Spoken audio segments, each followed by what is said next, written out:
Into the last 100 days before the U.S. presidential election, and campaigning on both sides is accelerating at warp speed. Donations have been flowing in for Kamala Harris's campaign, even as the Republicans intensify their attacks against her. The Democrats say they've raised $200 million and signed up to 170,000 new volunteers in the week since she became the presumptive nominee for the party. Now remember, President Joe Biden ended his re-election bid last week and endorsed his vice president's candidacy. This means his war chest of more than $90 million transfers to her as they're legally on the same ticket. But even with this money and the latest donations, the question remains whether she can establish her presence with voters. Now, over the weekend, the vice president said that she was the underdog in the presidential race. We have a fight ahead of us. We got a fight ahead of us. And we are the underdogs in this race, okay? Level set. We're the underdogs in this race. But this is a people power campaign. And we have momentum. Donald Trump's campaign, coming off a successful Republican convention, raised more than $330 million in the second quarter. Now, this as polls show both he and Harris are largely neck and neck, with Harris having a slight edge. Now, this sets the stage for a close-fought fight to the finish, with a short time left before the November poll. Now, the Republicans have intensified their attacks on the vice president, targeting her gender and alleged inaction on immigration. Trump is banking on his core supporters, particularly Christian voters. Now, over the weekend, he lobbied for their support, but made an unexplained odd remark about them never having to vote again if he's elected for a second term. Christians, get out and vote just this time. You won't have to do it anymore. 4 more years, you know what? It'll be fixed. It'll be fine. You won't have to vote anymore, my beautiful Christians. I love you, Christians. I'm a Christian. I love you. Get out. You got to get out and vote. In 4 years, you don't have to vote again. We'll have it fixed so good you're not going to have to vote. As Kamala Harris works hard to campaign for voters, her social media team is working even harder to give her campaign online traction. Within a week, the election narrative had flipped, aiding her rise to social media virality. This is the banner on the Team Biden-Harris's X account, now named Kamala HQ. If that looks familiar, it's because it was modeled after a certain pop album, Brat, by Charlie XCX. The vice president's campaign team quickly embraced the shade of chartreuse after a shout-out from the British singer herself. And the internet isn't letting it go. Memes of Miss Harris, edited with a green filter or background, have gone viral on social media over the past few days. Coconuts and coconut trees also have become part of the campaign after netizens brought up this comment she made at a White House event more than a year ago. My mother she would give us a hard time sometimes, and she would say to us, I don't know what's wrong with you young people. You think you just fell out of a coconut tree? You exist in the context of all in which you live and what came before you. Just before Kamala Harris took over, Republican rival Donald Trump was the one that was all over the internet. His supporters flooded social media platforms with memes validating him in the wake of an assassination attempt, as well as a raucous Republican National Convention. And all while the GOP nominee himself has stuck to the posting only on his Truth Social platform. Well, Jeff Caberservis is Vice President, Political Studies at the Liz Cannon Center, and he joins us from Washington, D.C. Jeff, hi there. Thanks very much for joining us. I want to start by asking you about what the Trump campaign's been doing. Its social media strategy, long in place, meaning attack, define your opponents before they can. How is the Harris team moving to counter this strategy? Because I'm sure being Brad alone isn't going to be enough. Well, the Trump campaign has been very much off-put by the change in the Democratic Party nominee. Their whole strategy was geared on attacking President Joe Biden and portraying him as enfeebled and lacking energy and the strength to be president. Now they have to completely readjust their strategy for the much younger and much more articulate Kamala Harris, the vice president who now stands as the Democratic Party nominee. They are trying to paint her as a radical. And they have some ammunition to do that. Her past record as a senator was, in fact, quite progressive. And they're also, I think, starting to engage in some pretty dark attacks on her race and gender. However, the Democratic Party is definitely fighting back with the assistance of that virality you mentioned, and the people who are more or less spontaneously generating memes and online support for Harris. So just about 100 days left in the race, Jeff. I mean, who is winning on the social media battle between the two, and how much of that online political enthusiasm to actually translate into tangible supporter votes?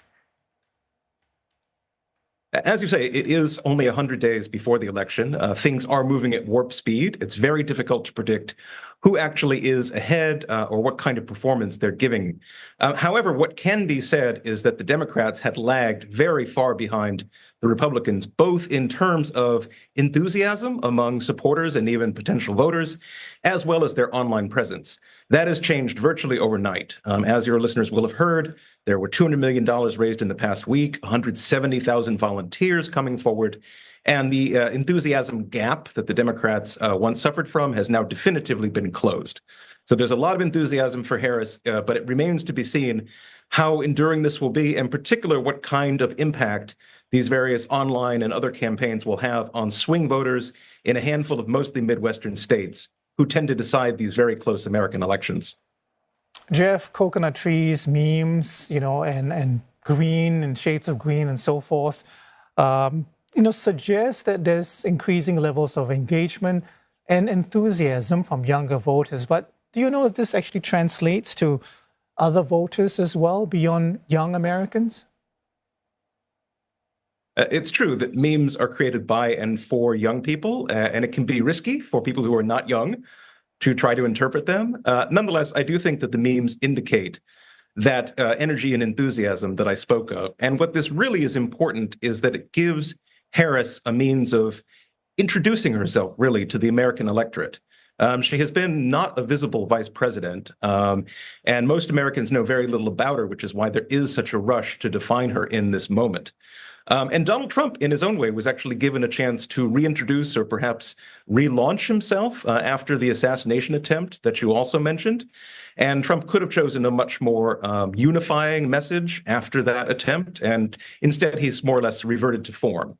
It remains to be seen as to whether Harris can actually define herself as someone who is not the progressive that Republicans are trying to paint her as. Jeff, I want to ask you how important Hollywood's endorsement is, because apart from Charlie XCX, there's George Clooney, there's Olivia Rodrigo, Jessica Alba. There's hope that Taylor Swift would be, getting behind Harris as well. I mean, how important is this actually? Does it translate into votes that can make a difference when November 5th comes around? It's hard to know how important these kind of Hollywood endorsements will be, because there have been plenty of Hollywood endorsements for Democrats in the past. There were a lot for Hillary Clinton's campaign in 2016, and ultimately that didn't make much of a difference. There's a lot of speculation in Washington right now as to whether Republican vice presidential candidate J.D. Vance's remarks about childless cat ladies will anger people like Taylor Swift and have her tell her millions upon millions of followers to vote against this cat lady hating party. But it's, in fact, no one really knows how much of an effect these kinds of celebrity endorsements or criticisms have, particularly, like I said, when it comes to the relative handful of swing state voters who really make the difference in these very close elections. Yeah, Jeff, and reports are suggesting that Chinese social media, not only the U.S., but Chinese social media is also brimming with anti-Harris and pro-Trump posts. What's your read on this? Why is Chinese social media more favorable to Trump than Harris? Donald Trump historically has been a very transactional president. Whatever he thinks is best for him is what he does. He's not necessarily bound, for good or ill, by ideology or even political parties, or even necessarily what he conceives of as the national interest. So I do think that China feels that Trump is a known quantity. They dealt with him apparently to their satisfaction in his first term. I think they're much more worried about Harris, as I think they are worried about the Democrats generally, and what kind of threat they present to the stability or Chinese ambitions in the world. And, this is actually a matter of considerable concern when it comes to social media, because, of course, one of the sources by which young people get most of their news now is TikTok, the Chinese-owned social platform. So there's a lot of discussion, and will be a lot of discussion about this as the election season moves on. Jeff, one thing that has happened, of course, is that the Harris team has opened a TikTok account, but I'm more interested in the final 100 days, 98 days or so before the actual election itself. How do you see their respective social media teams adjusting their strategies, or is it going to be a fairly static sort of a situation? I don't think either team has a lot of experience about projecting social media to reach people who are not already convinced, people who are not already, in some sense or other, part of the tribe, the identity that votes Republican or Democratic. And I think they're going to be looking for creative ways of reaching out to people who are more or less in the uncommitted middle. And I think it's going to be very important to see who Harris's vice presidential selection will be. The speculation is that she is going to try to pick somebody, probably a man, probably a white man, from the more conservative wing of the Democratic Party, and most likely from one of the swing states, be that Pennsylvania or Arizona or North Carolina. However, there's also some speculation that they may actually go for an offensive strategy and may try to pick a woman or another minority, someone who could really energize the base. But I think that's going to be as important, probably more important, even than the social media strategy that they pursue. All right, Jeff, we leave it there. Thank you so much for your time and for your thoughts. Jeff Cabot-Service, Vice President, Political Studies at the Niskanen Center. Thanks so much.